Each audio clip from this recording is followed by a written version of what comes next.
Welcome to the Daily Coffee Pro, friends. On today's episode of the podcast, we are looking at episode 2 of a 5-part series, Defining Your Brand. Yesterday, we talked about defining your concept. Today, we're going to talk about defining your brand.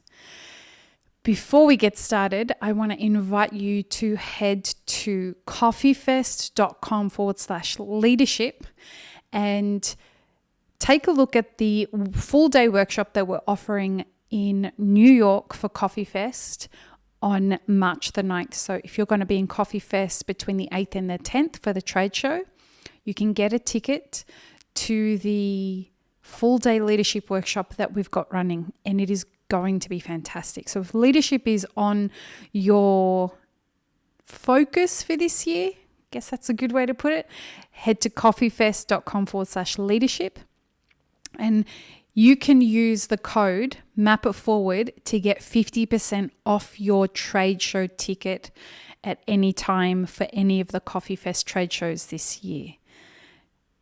coffeefest.com/leadership. So back to what we're going to be talking about today on the Daily Coffee Pro. So as I said, this series we're focusing on your coffee brand. Yesterday we spoke about the idea of building a business being synonymous with the analogy of a garden. And gardens can take very many different forms. It can be tiny little gardens, they can be huge, big, extravagant gardens, they can be vegetable gardens, they can be orchards, they can be fruit, they can be plants and flowers and all the different varieties, as big and small as you want them to be. And if we continue with that analogy, the concept behind your business is the equivalent of the seeds that go into creating the garden. Now, if we look at the seed and the relationship that has to what your brand will become, which is what we're going to focus on in today's discussion, the seed evolves into your brand. So if we were to use an analogy, the germinated seed is your brand. It is the seedling that then transforms into a bigger plant, like an adolescent plant, and then goes on to either fruit or flower. The more that seed flourishes, the same as what's going on with your brand. The brand comes to life, the brand flourishes. If you look at the soil in that situation, it's the culture. So the culture in your workplace, but amongst your staff, amongst your customers, amongst your suppliers, on your social platforms, all of those different cultures are what support the concept that you have for your business evolving and being fed to become your brand, or the plant as it starts to get roots and starts to grow out of the seed into a plant. And what it goes on to develop, either fruit or a flower or whatever, is continuously determined by the health of your brand. And that is why it's super important to understand what your concept is, because as we were saying yesterday, the quality of your seed will determine you understanding what will need to go into your soil to cultivate and support the growth of that concept, so that as it does start to germinate, it becomes a healthy plant or a healthy brand. So how do we define a brand? And why is it important to do so? They're the two things we're going to address and discuss today. how do we define a brand? So with everything to do with starting a journey like a business or releasing a product to market, it all starts with lots and lots of questions. Questions like, what do you want your brand to feel like? Is it going to be surfer, chill vibe? Is it going to be glamorous? Is it going to be fun and accessible? Is it going to be snobby and elitist? Is it going to be cheap? Is it going to be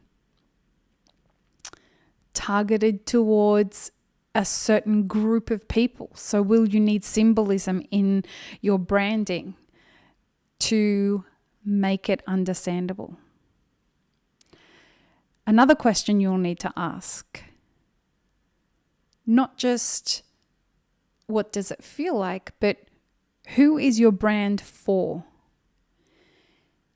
Understanding who your brand is for is going to help you understand how to formulate the messaging behind your brand, the tone behind your brand, the correct wording, what's appropriate and what's inappropriate with regards to that.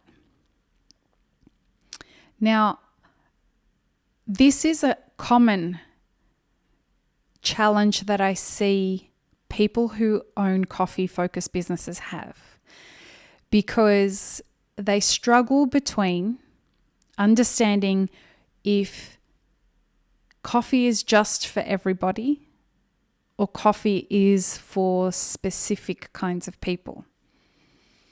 And I would challenge that by saying,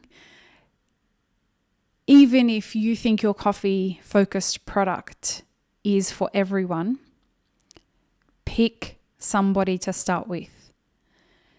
And the reason is because you have to figure out how to connect with those people and how to find them. And that's marketing. We'll talk about that in a coming episode in this series. But in order for you to figure out how to get your product out there, you've got to figure out who are the people you want to start talking to first. Rather than taking the seeds and just throwing them on the soil and just seeing what grows, what you want to understand is exactly what the seed is going to germinate and how you can best support that.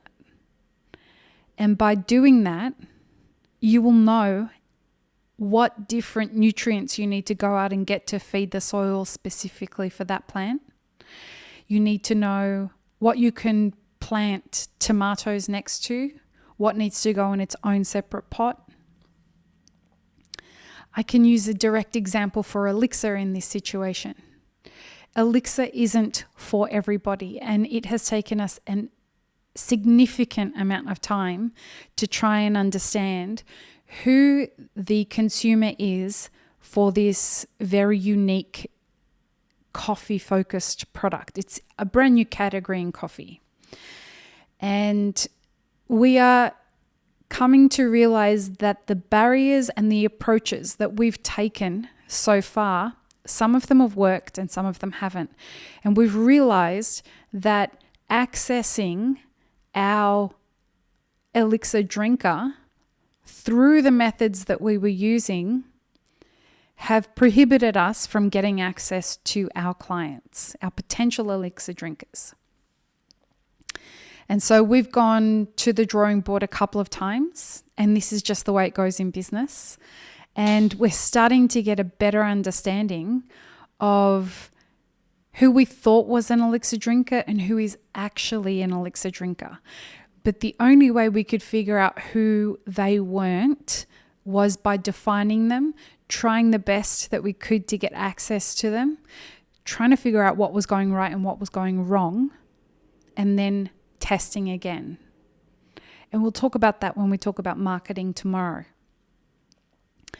But a really important thing in the whole defining your brand thing is, who are we trying to talk to? Who is this product for? Another question that's important when you're defining your brand is, what are the resources that are available to me to create this brand? I know that sounds like it's a bit out there when we're talking about a coffee brand. Because should it matter what your brand feels like and looks like based on the amount of money that you have out there? Especially because so many people are bootstrapping their businesses. Well, it's important to understand what the resources are that you have available to you so that you can help define how far you can take what your brand is going to look like and what it's going to feel like. I see a lot of people pour extraordinary amounts of money into branding and zero into product development. I'm not saying that's right or wrong. I'm just saying that it's not balanced. You can have a great brand and a shit product. If you're targeting that to people who care about quality products, I don't see longevity in that business model. If you are creating a brand that needs to look beautiful, like you look at a bottle of Elixir, it's a very beautiful product. You need to be able to follow that through with the placement of the brand. And so understanding what the budget is that you have available to you in order to execute on the brand that you're envisaging for this product is an important part of defining the branding process. Why is all of this branding thing important? Think about when you walk into a room of people and you don't know anybody there. You are going to figure out who you're going to talk to based on who appeals to you the most. So the way somebody presents themselves is in a room of people is going to be the way that you define whether you're going to approach them or not. Now, that isn't saying that you're going to approach the best looking people.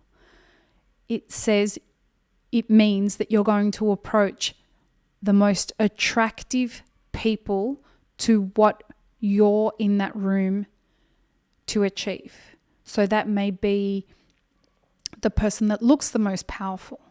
That may be the person that looks the most knowledgeable. It may be the person that looks the most glamorous. It may be the person that's in there that looks like they are running the show. Whatever it is that gives you a reason to be drawn to somebody is always going to be initially, when you don't know them, what they present as. It could also be who they're standing next to. This is the same thing that happens with your brand. If somebody is looking to buy coffee and they're in a supermarket or they're at a trade show or they are at a coffee shop that's a multi-roaster, whatever it is,